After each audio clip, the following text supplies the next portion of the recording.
శ్రీమాత్రే నమ. జయ గురు దత్తాత్రేయ నమ.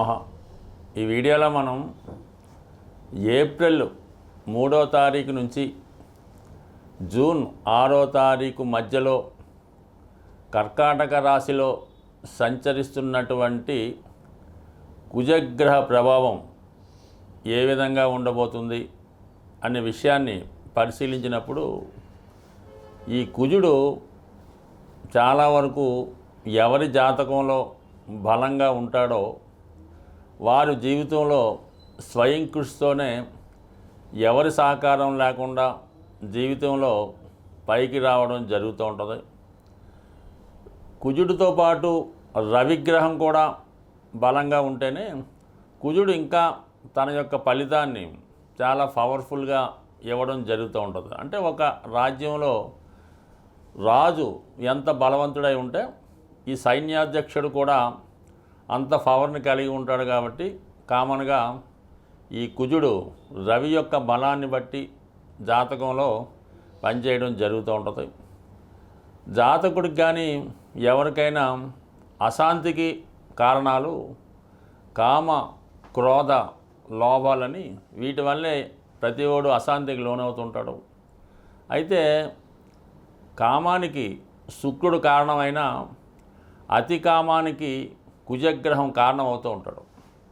అంటే కామం అంటే ఒకే అర్థం కాదు, ఏదైనా సంపాదన, ఎసెట్ సంపాదించుకోవడం, ధనం సంపాదించడం, ఇవన్నీ కూడా దాని కిందకే రావడం జరుగుతూ ఉంటుంది.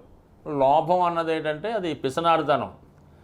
మనం ఇవ్వడం తప్పనిసరిగా ఉన్నప్పటికీ కూడా పక్కవాడి చేత కూడా ఖర్చు పెట్టకుండా, మనము ఖర్చు పెట్టకుండా పొదుపుగా వాడడం, లోభం అన్నది చాలా వరకు కూడా కారణమవుతుంటుంది. దానికి బుధుడు కారణమవుతూ ఉంటాడు. ఎక్కువగా క్రోధం, దాన్ని కోపం అంటూ ఉంటారు. ఈ కుజుడు జాతకంలో బలహీనంగా ఉన్న, పాపగ్రహాలతో కలిసి ఉన్న క్రోధం కారణంగా, అతి కోపం కారణంగా చాలా వరకు తను సంపాదించినటువంటి పుణ్యాన్ని, మంచి పేరుని, ధనాన్ని, ఆస్తిని కోల్పోయి చాలా వరకు పతనావస్థకి వెళ్ళడానికి కారణమవుతుంటుంది. ఇది కామన్గా ఈ క్రోధం ఎక్కువ అవడం వల్ల అటు మహాభారతంలో ఈ దుర్యోధనుడు అవ్వచ్చు, అలాగే రావణాసురుడు అవ్వచ్చు, ఈ విధంగా ప్రముఖ ఈ వీళ్ళంతా కూడా ఈ రాక్షస వర్గానికి చెందినటువంటి రావణాసురుడు, అలాగే కంసుడు, బలిచక్రవర్తి, వీళ్ళంతా కూడా ఈ క్రోధం కారణంగా మరి వాళ్ళు మంచి వాని చేతిలో మరణం పొందినప్పుడు కూడా అది ఒక విధంగా మనకి ఒక మెసేజ్ లాగా చెప్పడం జరుగుతూ ఉంటుంది. అందువలన కుజుడు జాతకంలో ఉన్నప్పటికీ ఏ స్థితిలో ఉన్నా దాన్ని జాగ్రత్తగా యూటిలైజ్ చేసుకోవడం వలన ఒక క్రమశిక్షణతో దాన్ని వాడుకోవలసి ఉంటుంది. ఏది కూడా అతి అన్నది ఎప్పుడూ మంచిది కాదు. కానీ కంపల్సరిగా ఒక జాతకుడు స్వతంత్రంగా ఎవరి మీద ఆధారపడకుండా నిలబడాలన్నా, తన యొక్క జీవితానికి సరిపోయినటువంటి ధనం, ఆస్తి సంపాదించుకోవాలన్నా, తన వారికి లోటు లేకుండా చూడాలన్నా, ముఖ్యంగా వివాహ జీవితం సంపూర్ణంగా ఆనందంగా ఉండాలన్నా అటు ఆడవారి జాతకంలోనూ ఈ మగవారి జాతకంలో కూడా సోకాళ్ళగా వివాహ పొంతను చూసినప్పుడు ఈ కుజుని యొక్క, అంటే దాన్నే కుజదోషం అంటూ ఉంటారు, కుజుడు ఉన్న స్థానాలను బట్టి ఇద్దరికి వివాహ పొంతన ఉన్నదా లేదా అన్నది కూడా మెయిన్గా కుజగ్రహ స్థితిని బట్టే పరిశీలించడం జరుగుతూ ఉంటుంది. అందువలన ఏంటంటే వివాహ జీవితం సరిగ్గా సాగాలన్నా, తర్వాత సంతానం కలగాలన్నా, భార్యాభర్తలు తగులాడకుండా ఉండాలన్నా కుజుని యొక్క బలం, కుజుని యొక్క స్థితి తప్పనిసరిగా పరిశీలించవలసి ఉంటుంది. ధనుస్సు రాశి వారికి కర్కాటక రాశిలో 65 రోజుల పాటు సంచరించబోతున్నటువంటి కుజగ్రహ ప్రభావం ఈ రాశి వారి మీద ఏ విధంగా ఉండబోతుంది అని పరిశీలించినప్పుడు మరి ఈ రాశి వారికి కుజుడు మిత్రగ్రహం, ఒక విధంగా వ్యయాధిపతిగా అష్టమ స్థాన సంచారం అన్నది ఈ రాశి వారికి ఒక విపరీత రాజయోగాన్ని కలగజేయడం జరుగుతూ ఉంటుంది.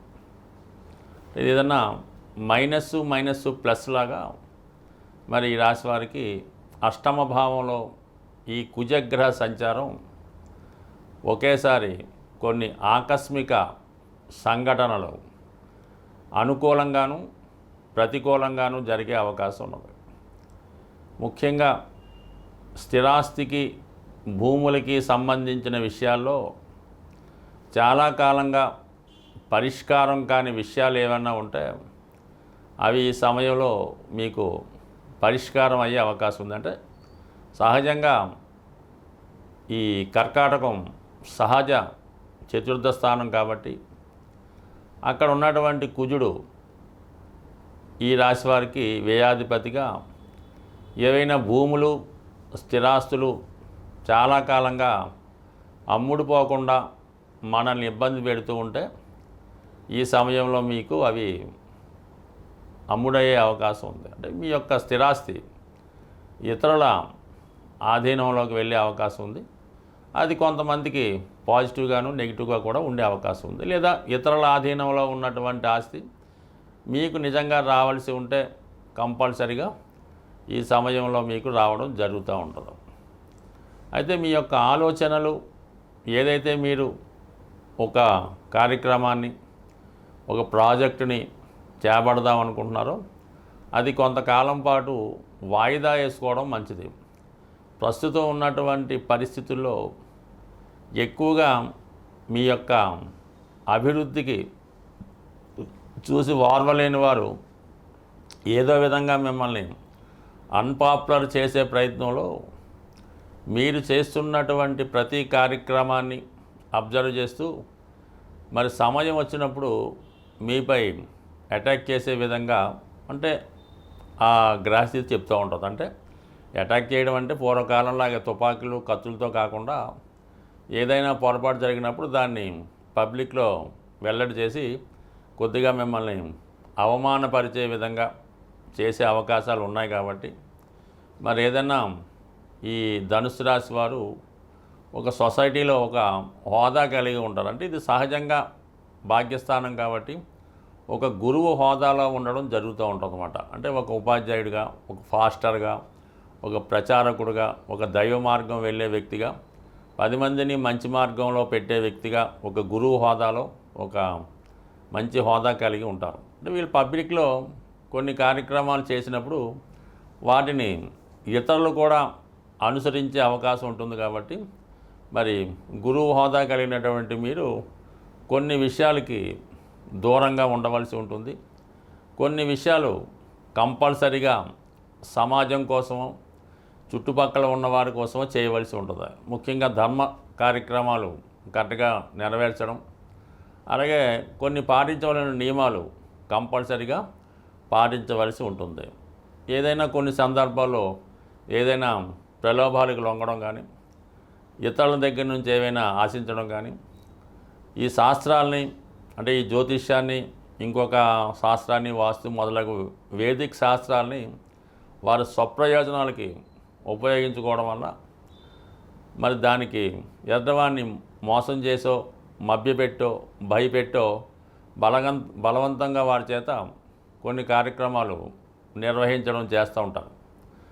దాని ద్వారా వచ్చిన ధనం తాత్కాలికంగా అది ఉపయోగపడినప్పుడు కూడా తర్వాత దాని పర్యవసానం జాతకుడు ఇబ్బంది పడవలసి రావడం, దాని కారణంగా కొంత అప్రతిష్ట పాలవ్వడం, తర్వాత నేమ్ అండ్ ఫేమ్కి ఇబ్బంది కలగడం, సొసైటీలో తన మంచి పేరు పోగొట్టుకొని ఏదో వేరే కార్యక్రమాలు చేసే విధంగా ముద్రపడడం జరుగుతుంటుంది. కాబట్టి మరి ఈ సమయంలో ఈ కుజగ్రహ సంచార సమయంలో చాలా నిజాయితీగా వ్యవహరిస్తూ స్వప్రయోజనాలే కాకుండా లోక శ్రేయస్సు కోసం, ప్రజా శ్రేయస్సు కోసం పనిచేయడం వల్ల కంపల్సరీగా మీకు తర్వాత ఒక మంచి నేమ్ కలిగే అవకాశం ఉంది. అయితే మరి కొన్ని విపరీత పరిస్థితుల ద్వారా మీరు ఏదైనా ఒక డాక్టరేట్ డిగ్రీ కానీ, పిహెచ్డి కానీ అటువంటి విలువైనటువంటి బహుమతులు సడన్గా మీకు రావడం కానీ, లేదా ఒక ప్రభుత్వం ద్వారా ఒక ప్రైజ్ కానీ, ఒక భూమి కానీ మీకు బహుమతిగా సడన్గా రావడం జరుగుతూ ఉంటుంది. లేదన్నా ఒక అధికార హోదా లాంటిది కూడా, ఒక నామినేటెడ్ పోస్ట్ లాంటిది కూడా ఈ సమయంలో రావచ్చు. బట్ ఏదైనా అది ప్రజాశ్రేయస్సుకి సంబంధించినది ఉంటుంది. స్వలాభానికి కొద్దిగా దూరంగా ఉండే అవకాశం ఉంటుంది. బట్ ఏదైనా ఈ రాశివారి సమయంలో చాలా జాగ్రత్తగా మన ధర్మానికి లోబడి ఉండడం వల్ల చాలా వరకు ఫ్యూచర్లో ఉపయోగపడే విధంగా మంచి పేరు మీకు వచ్చే అవకాశం ఉన్నది. కుజుడు మీకు అనుకూలంగా మారాలంటే చాలా ఈజీ మాట.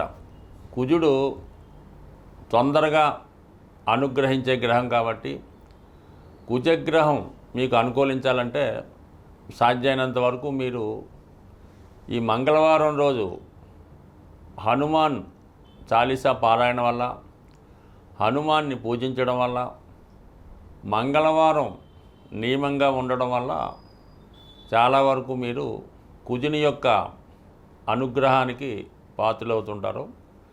ఇంకో రకంగా కుజుని యొక్క బలం కావాలంటే, ఎనర్జీ కావాలంటే ప్రతిరోజు వ్యాయామం చేయడం వల్ల, నడక రన్నింగు చేయడం వల్ల కుజుడు మీకు ఒక విధమైన శక్తిని, కాన్ఫిడెన్స్ని ఇవ్వడం జరుగుతూ ఉంటుంది. మరి ఇంకా ఎక్కువ కుజుని యొక్క శక్తి కావాలనుకున్నవారు ఏదైనా ఒక జిమ్ ట్రైనర్ ద్వారా ఆ ప్రయత్నం చేయడం వల్ల ముఖ్యంగా కాన్ఫిడెన్స్ పెరుగుతూ ఉంటుంది. ముఖ్యంగా ఎవరైతే నిరుద్యోగులుగా ఉంటారో వాళ్ళు ఏంటంటే ఈ వ్యాయామం, ఫిజికల్ ఫిట్నెస్ ద్వారా చేసుకుంటే అటు ఇంటర్వ్యూలో నెగ్గడానికి కానీ, కాంపిటేటివ్గా ఏ పనైనా చేయడానికి కారణం అవుతూ ఉంటుంది. కాబట్టి యువకులు, ఉత్సాహవంతులు ఆ విధంగా చేయొచ్చు. ఎక్కువగా స్త్రీలు హనుమంతుణ్ణి, సుబ్రహ్మణ్య స్వామిని పూజించుకోవడం, మంగళవారం నియమంగా ఉండడం వల్ల చాలా వరకు మీకు ఈ కుజగ్రహ అనుగ్రహం లభిస్తూ ఉంటుంది. దాని తర్వాత మనం చాలా విషయాల్లో ఓడిపోతున్నాం. ఏదైనా ఒక భూమి కొనాలంటే అవ్వడం లేదు, అప్పులు తీరడం లేదు అనుకున్న వాళ్ళు కుజుని యొక్క అనుగ్రహం బలంగా ఉన్నవారితో మీరు స్నేహం చేయవలసి ఉంటుంది.